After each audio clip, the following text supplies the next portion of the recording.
This episode is brought to you by Voco Hotels by IHG, where you should prepare to be charmed. From Chicago to Myrtle Beach to Saranac Lake, each Voco in the U.S. has its own local flavor and unique detail. Our hosts welcome you with little extras, and you'll find rooms for catching up on me time and full-service bars and restaurants that are perfect for us time. Come on in and live the Voco life and book your next stay at vocohotels.com. VOCO hotels.com.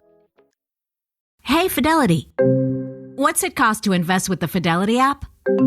Start with as little as $1 with no account fees or trade commissions on U.S. stocks and ETFs. That's music to my ears. I can only talk. Investing involves risk, including risk of loss. Zero account fees apply to retail brokerage accounts only. Sell order assessment fee not included. A limited number of ETFs are subject to a transaction-based service fee of $100. See full list at fidelity.com/commissions. Fidelity Brokerage Services, LLC, member NYSE SIPC. Are you a forward thinker? Then you need an HR and finance platform that thinks like you do. Workday is the AI platform that helps propel your organization, your workforce, and your industry into the future. Workday, moving business forever forward. Don't chew on that, Max. Cooper loves that chew too. Oh, now he's into Cooper's food. Wow, he is loving it. What do you feed Cooper? Blue Buffalo Life Protection Formula. He never leaves a crumb. I love it because it's made with high-quality protein, nutrient-rich fruits and veggies, and wholesome whole grains. Looks like we're switching to Blue. Blue Buffalo foods are made with the superior ingredients your dog needs to thrive. Can your dog food say that? Visit feedbluefood.com to learn more. This episode is brought to you by Ulta Beauty. Holiday cheer is here, and Ulta Beauty has gifts for everyone on your list. Treat them to fan-favorite gift sets from Charlotte Tilbury and Peach and Lily. Go all out with timeless fragrances from YSL, Ariana Grande, and Carolina Herrera. And you can never go wrong with an Ulta Beauty gift card. Head to Ulta Beauty for gifts that make the holidays brighter and even more beautiful. Ulta Beauty. Gifting happens here. Welcome to the HCI family of podcasts. We're your source for personal, professional, and organizational growth and development. We share our own original research, explore industry trends, and interview executives and thought leaders from across the globe. Join us for practitioner-oriented content around all things leadership, HR, talent management, organizational development, and change management. Maximize your personal and organizational potential with the HCI family of podcasts. When cool, creamy ranch meets tangy, bold buffalo, the whole is greater than the sum of its sauce. Say howdy, partner, to new Buffalo Ranch sauce. Only at McDonald's for a limited time. At participating McDonald's. This episode is brought to you by LinkedIn. Healthcare professionals can lead their careers with LinkedIn. Discover jobs by specialty, preferred shifts, and even desired salary. From mental health therapists to radiology technicians, it's now faster and easier for healthcare professionals to find the right fit. Learn more at linkedin.com/healthcare. Side effects may include faster job placement, improved work-life balance, and increased career satisfaction. Ford was built on the belief that the world doesn't get to decide what you're capable of. You do. So ask yourself, can you or can't you? Can you load up a Ford F-150 and build your dream with sweat and steel? Can you chase thrills and conquer curves in a Mustang? Can you take a Bronco to where the map ends and adventure begins? Whether you think you can or think you can't, you're right. Ready, set, Ford. Walmart Business is in the business of helping your business, regardless of whether you're building bridges, building spreadsheets, or building lesson plans. Ooh, that looks fun. Walmart Business can help save you time, money, and hassle so you can focus on what you're building instead of what your supply closet is missing. In short, we take care of business so you can do more with yours. We're the Walmart you love, now for your business. Learn more at business.walmart.com. Introducing the U Rules of Value from Burger King. And U Rule number 1, you choose food you actually want. There's 7 tasty options, so try the $5 duo or $7 trio. Choose your deal. Price and participation vary. U.S. only. No substitutions. Restrictions apply. This episode is brought to you by Casamigos Tequila. What do you bring to a holiday party? Simple. A bottle of Casamigos. Because nothing gets the party started like a Casamigos margarita. which isn't just for summer. In fact, it's the perfect pour all year round. Casamigos is the gift that always feels right, because anything goes with my Casamigos. Please drink responsibly. Imported by Casamigos Spirits Company, White Plains, New York. Casamigos Tequila, 40% alcohol by volume. Are your business expenses playing hide and seek? With Uber for Business, the small spends that slip through the cracks, like rides and meals, go right where you need them. Because it integrates with leading expense platforms, you can say goodbye to surprise costs, missing dollars, or chasing receipts. Everything's track downable. Uber for Business. Make small steps that make a big impact. Learn more at uber.com/small steps. This episode is brought to you by eBay. Buying parts for your car? You'll know that will it work feeling.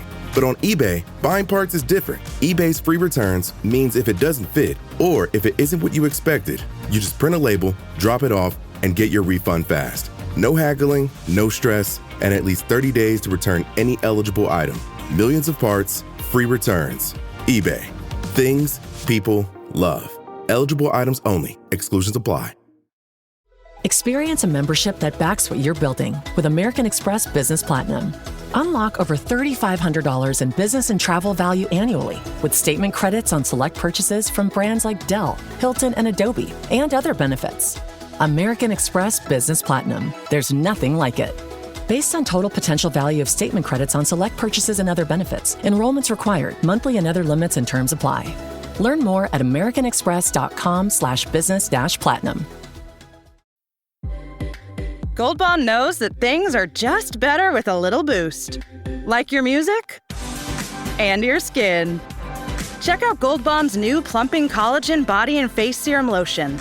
It's clinically shown to visibly plump and boost skin hydration by 50%, leaving your skin looking hydrated and more youthful. Turn up beautiful skin with Gold Bond's new Plumping Collagen Body and Face Serum Lotion.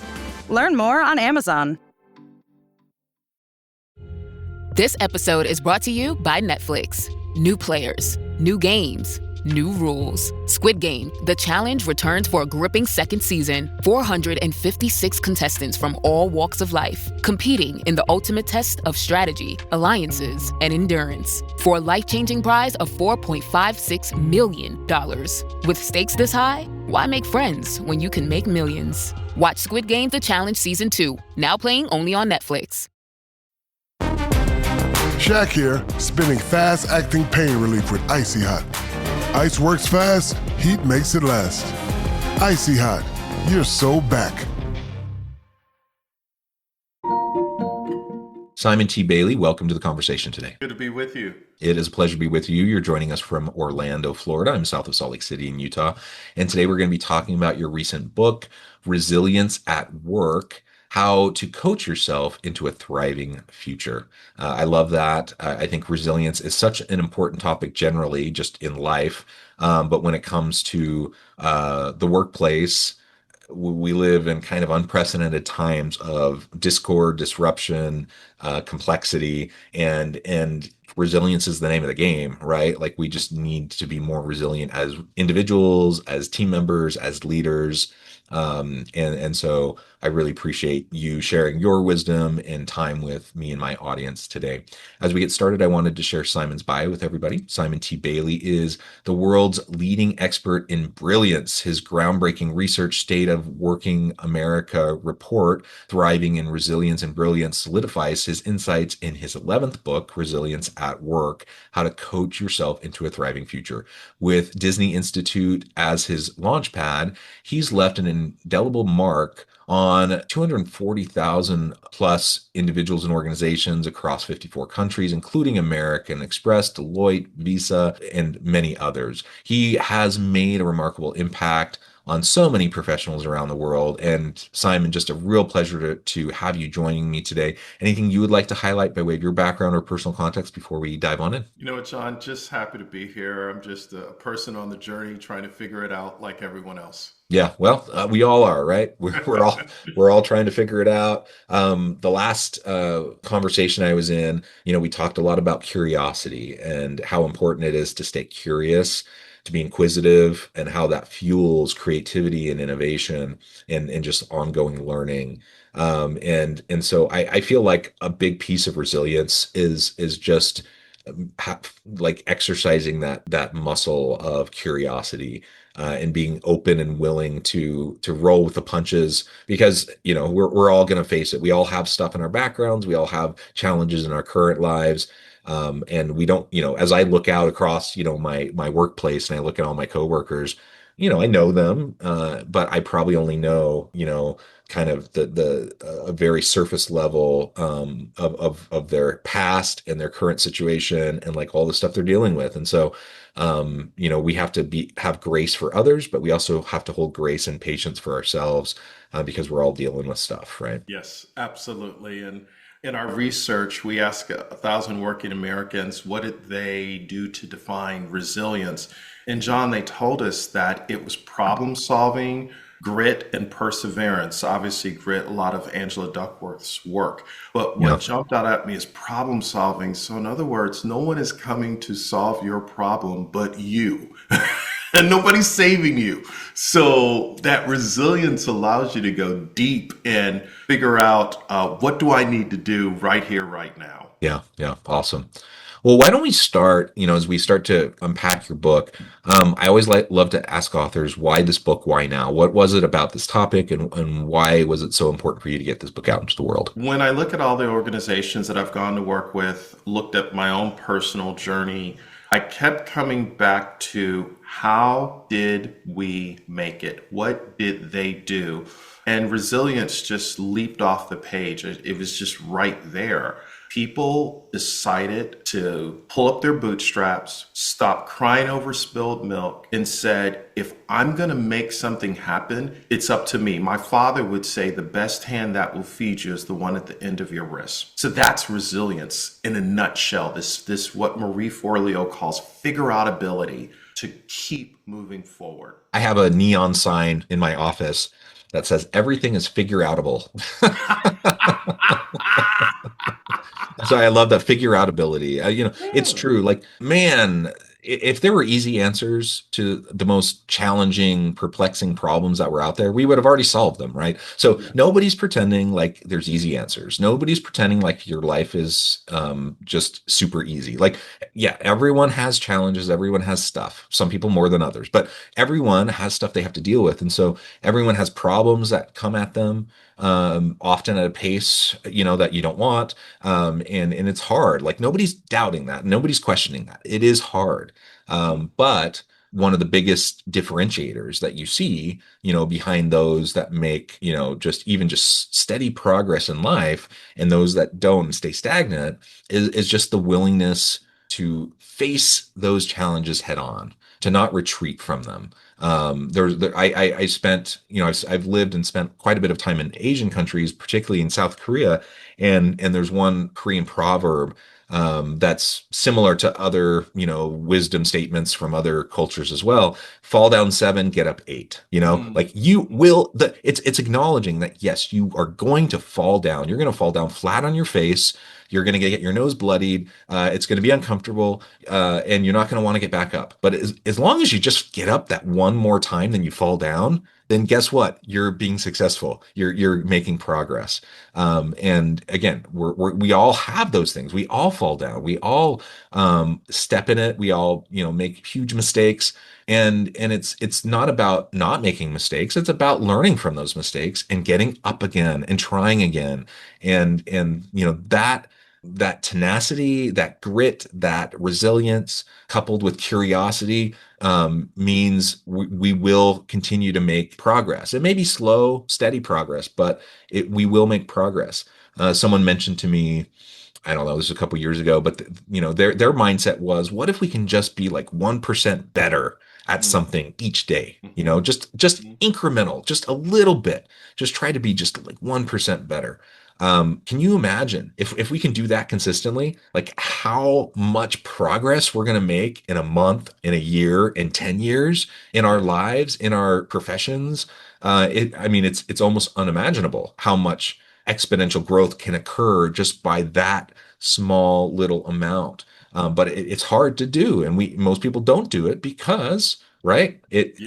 It's easy to take the big swing for the big win. It's hard to do the simple little things consistently each and every day. Absolutely. And I think once you develop that muscle of bouncing back, moving forward, you are practicing AI, actual intelligence, because no, you're not waiting for someone to give you the secret code. You're like, I'm going to develop my own algorithm within myself and I'm going to go for it and not hold back. Think about almost 15 years ago when the internet was just taking off. People had to develop resilience to adapt to the internet. Now we can't live without it. I think it's that same approach with AI. How do I find the resilience, the tough work, the deep work, and not outsource my brain to Claude or Perplexity? Figure out what can I do to make AI work for me and not against me.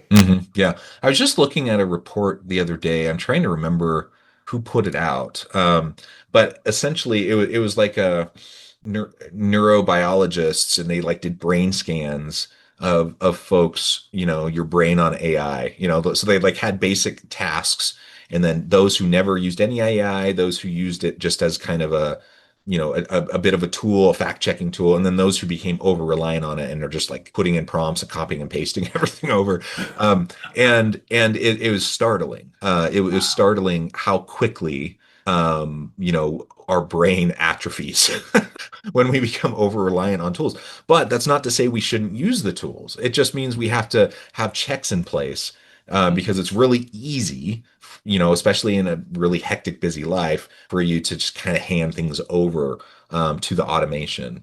And anyways, what that kind of relates to what you were just saying, and I think it's really important that we maintain our humanity and our creativity and our curiosity, and I think that's a big part of our resilience. So resilience isn't about just outsourcing and handing everything over to something else, right? Like an AI. But it is learning how to leverage the resources and tools we have out there, and then maintaining our own humanity within that space. Absolutely. I was telling a group not too long ago, AI is wonderful, but don't allow it to become intellectual heroin where we continue to go back to it for that additional hit. And all of a sudden we've outsourced our brain to AI and we're not doing that critical thinking, because AI will lie to you.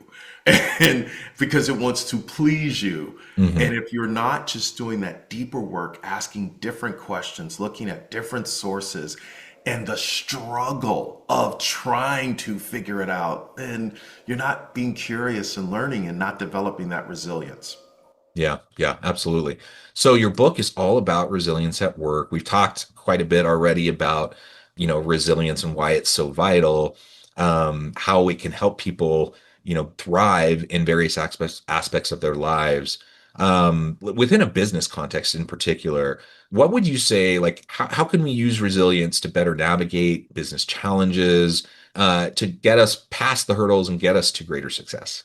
I think everyone listening to us should think about resilience in the context of what am I learning in every business engagement? So internally, externally, what are we learning? What are we unlearning? What are we relearning?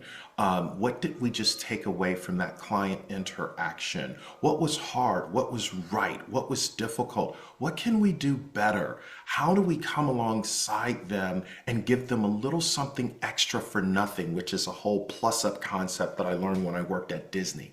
So in business, as it relates to resilience, how do we slow down to the speed of the moment and look for how do we transfer learning? What will we do better? And how do we lift and drop this into another context of another client and do it even better?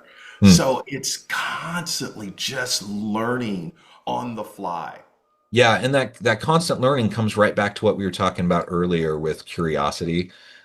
Because as humans, we, in part, it's just evolutionary psychology. It's survival, right? Like we take in limited information, we make judgments, and then we move forward on them. And the reality is, though, most things in this world are way more complex than what we're possibly capable of, like, taking in those inputs and making a snap judgment on something. So most of the time, those snap judgments are wrong. And we may have some good intuition. We may have like great life experience. We may be able to, put that experience and overlay it on a current situation to be able to make better informed decisions. But the reality is we're always making decisions with super limited information, which means we're always going to at least be lacking the nuance, to understand the complexity of the issue in front of us.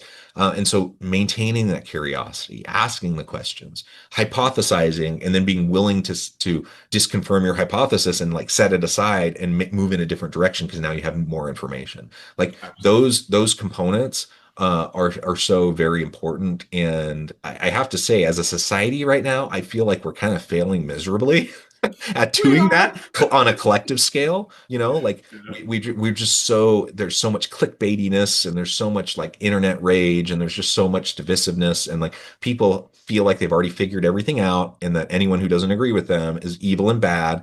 And then what does that leave? That leaves us no opportunity for dialogue. It leaves us no opportunity for ongoing curiosity. And so having the intellectual humility to just recognize that maybe I don't have it all figured out. Maybe the inputs that are informing my decision making, maybe my decision based on those inputs is a pretty reasonable decision, but we're so limited. Like we just have to be willing to take in more. And that's not to say we should have analysis paralysis. Like we can't wait to make any decision or have any action until we have all the information because we're never going to have all the information.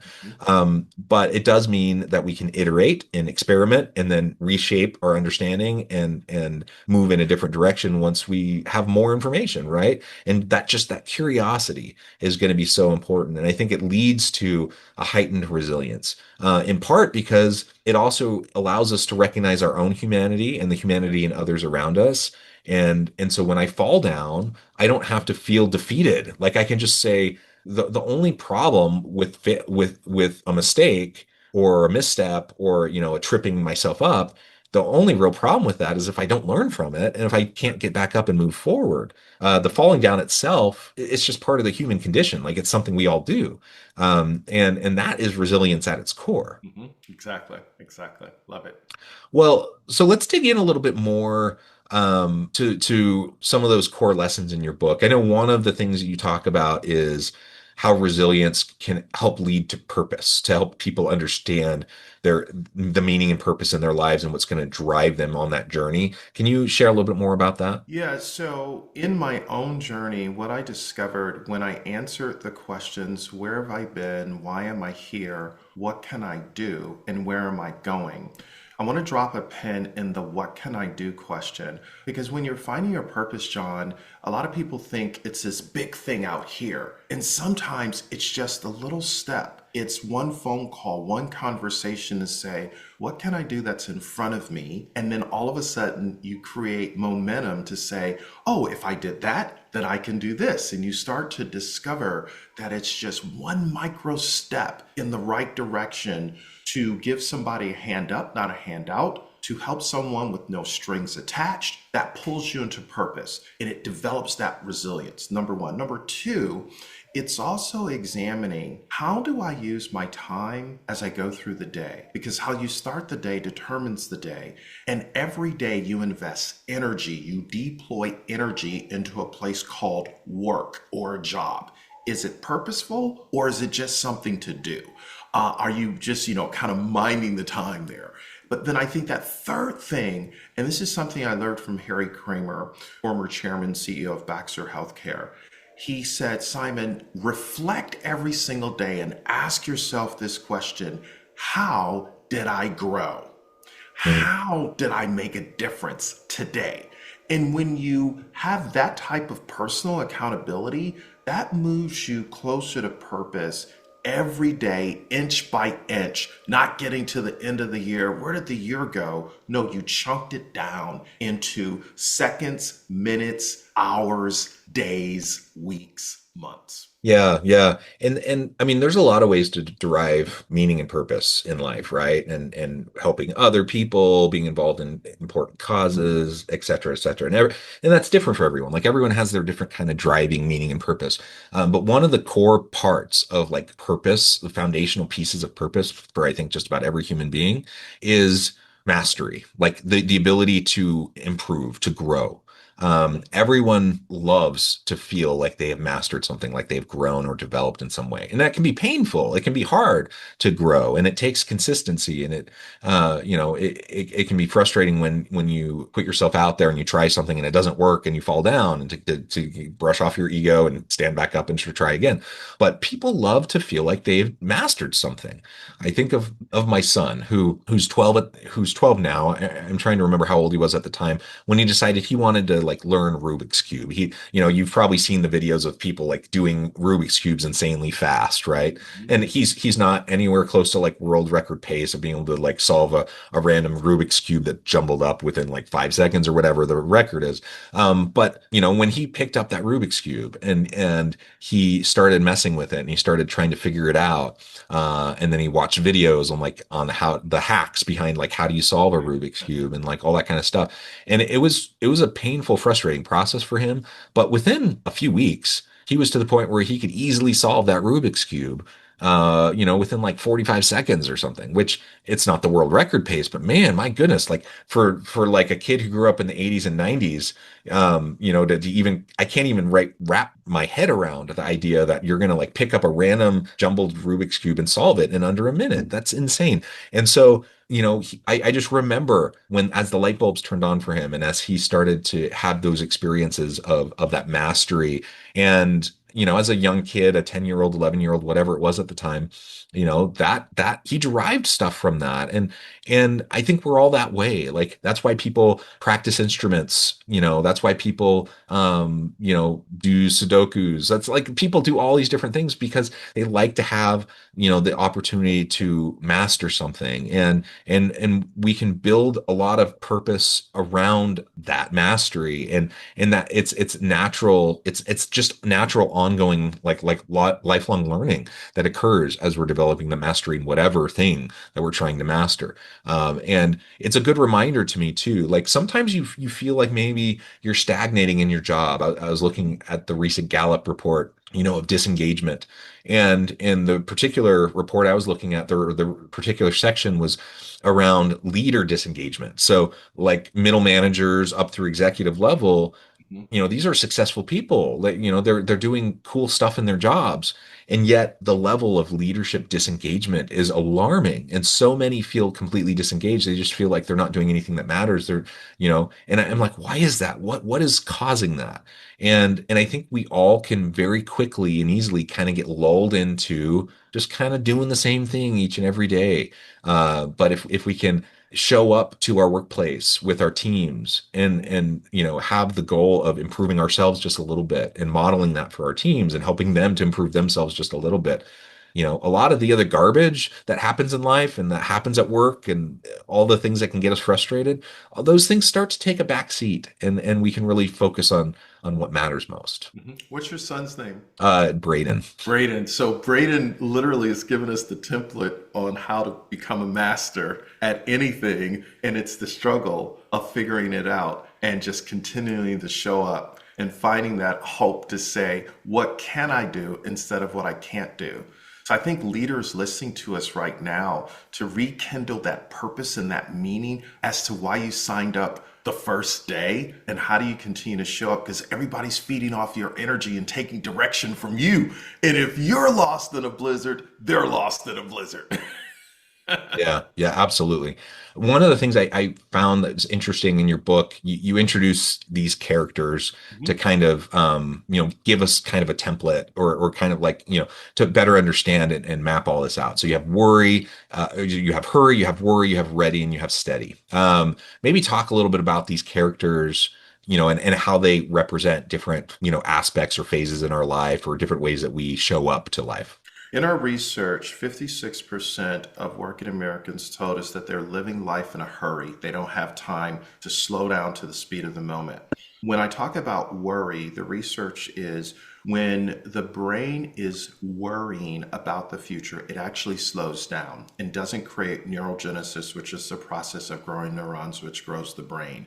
So you have a lot of people working right now, John, who are waiting for the other shoe to drop.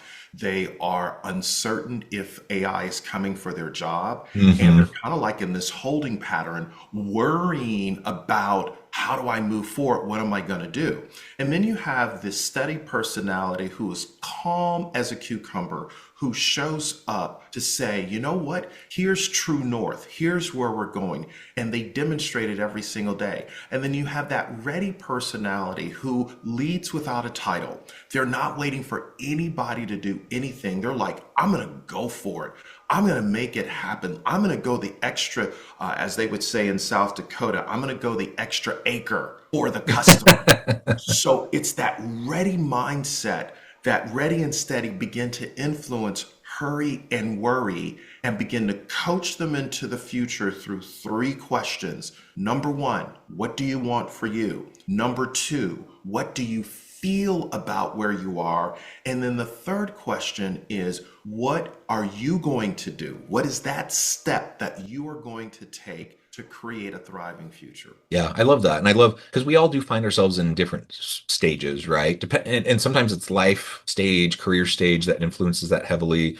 Sometimes just tenure in a current position and a current role at a company. Sometimes it's just totally situational, right? And we find ourselves in different stages depending on a particular context, a current situation. So it's really helpful to have that mentoring, that coaching, that modeling of the readies and the steadies that are out there, because we all are going to find ourselves in those hurry and worry places as well, right? And we can recognize that, hey, we're all in this together, and we recognize you're seen, you're heard. We recognize that things are challenging right now. Do any of these in particular resonate with you the most? If so, why? Worry, I was that worry personality. I'm the sandwich generation, so a mom that is 85 that I'm having to look after. I have a 23-year-old and 26-year-old that I'm trying to get launched. They just graduated from college, so trying to help them find their way. And then I'm the helicopter dad who's worrying about everyone. But then what I really realize is to let go of the stress and the anxiety so that I can show up and be productive in business. I had to come to a place of calmness. What do? I need to start meditating, exercising, dieting, sleeping. So taking my meds allowed me to become calm. Meditate, exercise, diet, and sleep. And then the third thing is I went back to school and got an executive MBA. I mean, who goes back to school at 55?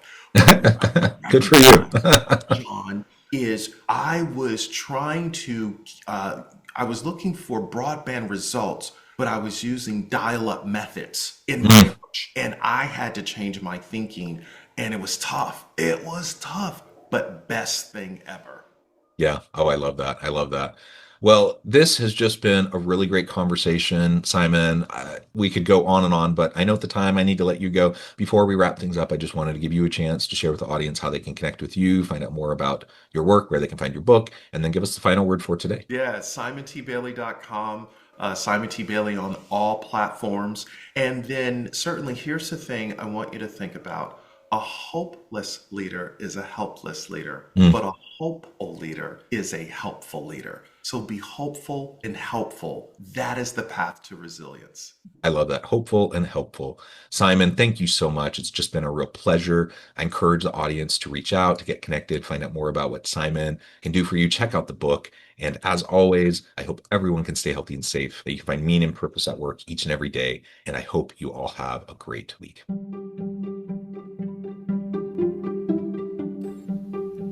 Thanks for joining us for this episode of the podcast. We hope you stay healthy and safe, and please join us again soon. If we knew more about our sleep, what would we do differently? Would we go to bed at a consistent time or take steps to reduce interruptions to our sleep? With the all-new Sleep Score, Apple Watch measures your bedtime consistency, interruptions, and sleep duration. Then, every morning it combines these factors into an easy-to-understand score from 1 to 100. So you'll know how to take the quality of your sleep from good to excellent. Introducing the new Sleep Score on Apple Watch. iPhone 11 or later required. Okay, Only 10 more presents to wrap. You're almost at the finish line. But first...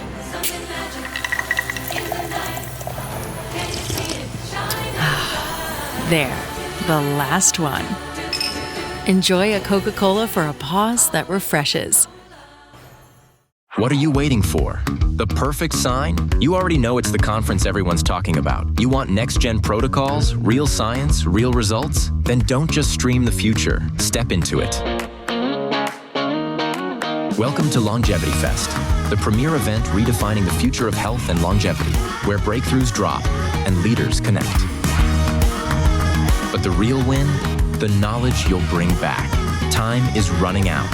Register today at a4m.com. Mint is still $15 a month for premium wireless. And if you haven't made the switch yet, here are 15 reasons why you should. 1, it's $15 a month. 2, seriously, it's $15 a month. 3, no big contracts. 4, I use it. 5, my mom uses it. Are you playing me off? That's what's happening, right? Okay, give it a try at mintmobile.com/switch. Upfront payment of $45 for 3-month plan, $15 per month equivalent required. New customer offer first 3 months only. Then full price plan options available. Taxes and fees extra. See mintmobile.com. Every minute your finance team spends wrestling with data is a minute lost.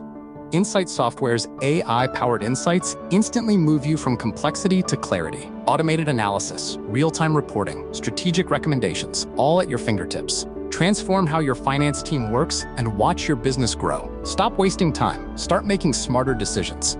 Learn more at insightsoftware.com/AI.